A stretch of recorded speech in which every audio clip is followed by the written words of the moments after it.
Kenalin, nama gue Sinta. Umur gue sekarang 21 tahun. Di sini gue mau ajak kalian menyelami cerita masa lalu gue sampai sekarang. Kisah ini dimulai ketika gue pindah ke rumah baru waktu kelas 5 SD. Bagi gue secara pribadi, yang namanya meninggalkan kenyamanan yang sudah melekat dengan segala kenangannya itu sulit. Tapi gak apa-apa deh, mungkin ada hal baru yang akan menyambut. Dalam benak ingatan gue, rumah baru yang gue tempatin tuh bisa dibilang gak terlalu besar, tapi juga gak kekecilan. Ya, sedang lah. Bangunannya terdiri 3 lantai. Lantai paling atas dipakai buat jemur pakaian sambil main layangan. Lantai kedua, cuma ada kamar pembantu. Sebut aja namanya Mbak Laras. Terus di lantai bawah, ya seperti layaknya rumah pada umumnya lah. BTW, sebelah kiri rumah gue tuh tanah kosong ya guys. Persis banget di sebelah kamar gue. Nah, selama masih awal pindahan rumah, gue tidur di kamar sendirian. Soalnya kakak gue lagi ngerantau. Sampai suatu malam, tepatnya pas maghrib-maghrib, pintu kamar gue diketuk dari luar. Ternyata itu Mbak Laras. Mukanya pucat gitu kayak lagi sakit. Badannya agak gemeteran. Terus dia duduk di kasur gue sambil ngomong, "Non Cinta, Mbak Laras boleh kan numpang tidur bareng di sini?"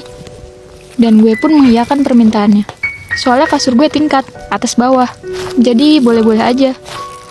Gue pergi pipis ke kamar mandi. Samar-samar, gue dengar suara ngorok. Gue kira palingan bokap gue. Pas gue mau balik ke kamar, kan gue lewatin depan TV tuh. Ternyata bokap gue masih melek sambil nonton bola. Nah, siapa dong yang ngorok? Sambil jalan santuy, gue ngebatin dalam hati. Apa jangan-jangan Mbak Laras yang ngorok? Pas gue balik ke kamar, ternyata itu bukan suara Mbak Laras. Terus, suara siapa dong? Asli, bikin merinding.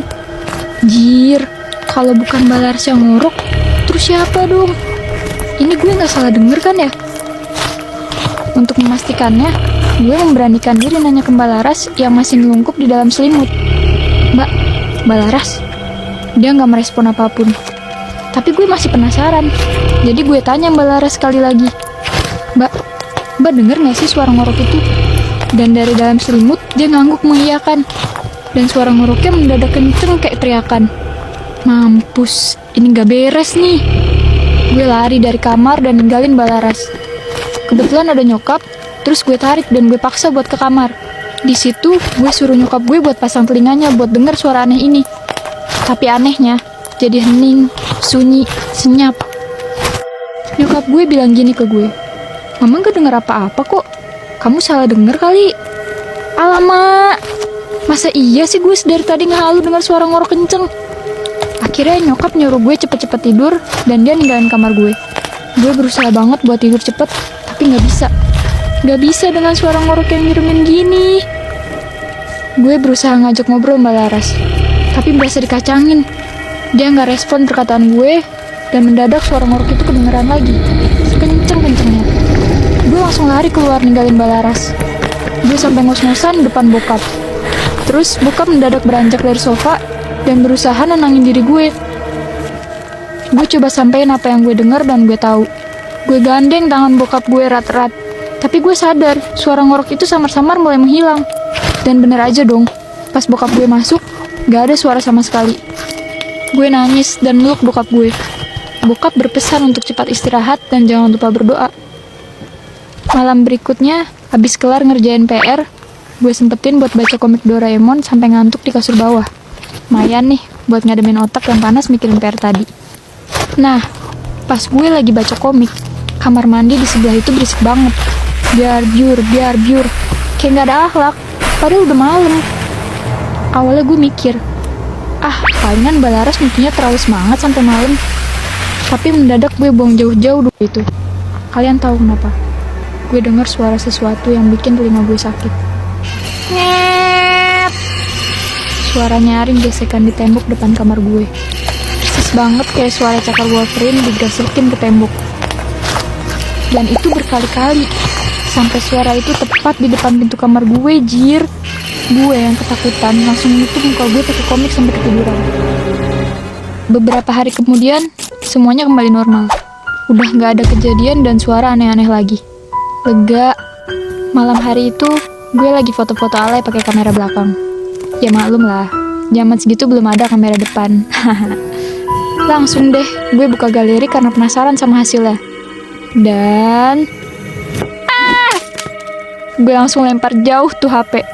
Gue kaget bukan main. Bukan karena muka gue burik, bukan. Tapi ada yang aneh. Gue coba ambil lagi tuh HP. Gue zoom tuh foto dan...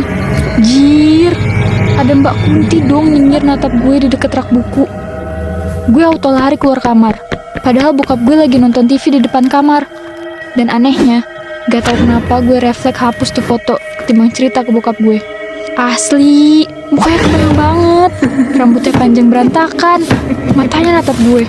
Ih. 2 minggu setelah kejadian itu, gue jadi rajin sholat sama ngaji.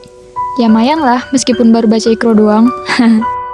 Sebenarnya gue udah cerita ke bokap sama nyokap, tapi mereka tipikal yang skeptis akan hal-hal mistis. Cuma gue dan Mbak Laras yang paling paham akan situasi ini.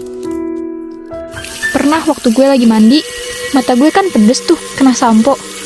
Samar-samar, gue lihat bayangan muka gede dong. Fix, kayak buto ijo yang gue tahu di cerita Timun Mas. Pengen lari, tapi mana sempet andukan. Malu dong. Gue sambil komat-kamit merem, terus berusaha ngintip dan syukurnya udah gak ada tuh setan. Heran deh, hidup gue di rumah ini kayak gak dikasih nafas buat tenang tanpa gangguan setan yang terkutuk ini. Setelah kejadian itu, gue tiap mandi minta dijagain sama Mbak Laras. Dia nunggu di depan pintu. Karena gue rada parno, jadi pintunya gue buka dikit biar aman kalau ada apa-apa. Wajar ya, namanya juga anak SD. Kejadian horor ini berjalan terus-menerus. Kadang gue udah terbiasa, tapi di lain sisi gue masih takut. Gue masih inget banget tuh, Mbak Laras curhat gak betah kerja di sini. Katanya dia capek digangguin mulu. Gue sih kasihan, tapi mau gimana lagi? Sambil masang muka sedih, Mbak Laras cerita. Beberapa hari yang lalu dia ketindihan gitu. Dia ngerasa dirinya sadar, tapi gak punya kendali penuh atas badannya. Singkat cerita, kehidupan gue di rumah ini mulai normal. Semenjak gue masuk SMA lebih tepatnya.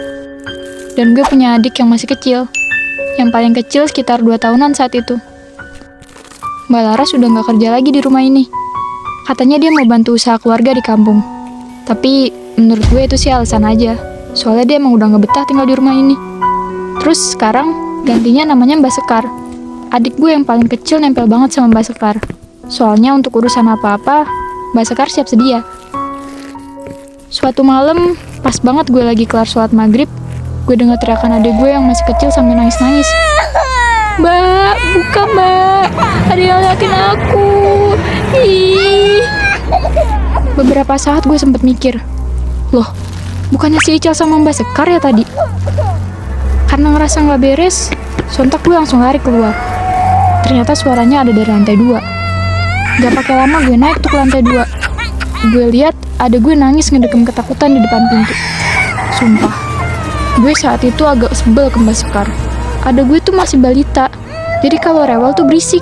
Bahkan dari bawah aja udah bisa denger kok. Pas pintu kebuka, Mbak Sekar masih pakai mukena, dan gue sebagai kakak langsung nyerocos. Mbak Sekar gimana sih? Ini kok Ical ditinggalin didiemin aja di depan pintu? Bukain bentar kan bisa mbak? Mbak Sekar menunduk bersalah sambil ngomong, maaf Neng Sinta, tadi saya pikir deh Ical udah tidur di kamar bawah. Terus saya sholat maghrib dulu deh mbak. Asli, alasan yang gak masuk akal. Tapi gue berusaha tenang. Tapi setelah dipikir-pikir semuanya jadi masuk akal. Gue sadar di rumah gue itu gak cuma ada keluarga gue doang, tapi ada yang lain. Setelah sekian lama hidup tenang, mereka mulai usil lagi. Gue coba tanya ke adik gue, Cal, kamu tadi ngeliat apa?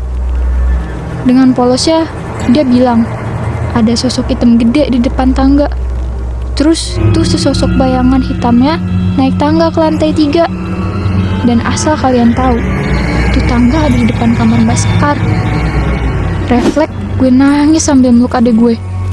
Dan Mbak Sekar mengantar kami ke lantai bawah. Kasian, masih kecil dikasih lihat gituan. Dan hal aneh pun terjadi. Keesokan harinya, adik gue gak mau masuk kamar mandi. Katanya serem, ada makhluk gede di dalam kamar mandi. Nah, kan, Jangan-jangan ini yang dulu ngintipin gue waktu masih kelas 5 SD. Saking keselnya, gue akhirnya buka pintu kamar mandi sambil ngoceh nggak jelas. Woi nyet, lu kalau mau ganggu gue aja sini, jangan adik gue. Dan gue berusaha ngelakuin hal yang sama di lantai atas juga. Mbak Sekar cuma ngeliatin gue kayak orang gila. Jujur, gue pun aslinya takut. Tapi ya udahlah, cukup gue aja. Jangan sampai adik gue trauma kayak gue juga. Setelah sekian lama nggak diganggu, baru-baru ini suasana mencekam itu balik lagi. Kebetulan Mbak Sekar udah nggak kerja lagi di sini. Jadi kamar pembantu di atas kosong dan dijadiin gudang. Kebayangkan gimana suasananya. Nah, pas tengah malam, gue lapar. Ya udah, gue masak mie dan milih makan di kamar aja sekalian YouTubean. Gue denger kursi kegeser-geser dong. Srok, srok. Asli, ngeri. Tapi gue milih cuek. Malam berikutnya, pas gue lagi asik teleponan sama Ayang Embeb menghalukan masa depan dan menentukan nama anak nantinya, ada suara aneh nimbrung. Gue kira awalnya masalah sinyal. Tapi makin lama, makin jelas kayak nyanyi-nyanyi gitu. Mana pacar gue nanya pula saat itu juga. Yang, kok kamu malah nyanyi sih? What? Gue nggak nyanyi, Jir. Seketika gue nengok ke belakang. Dan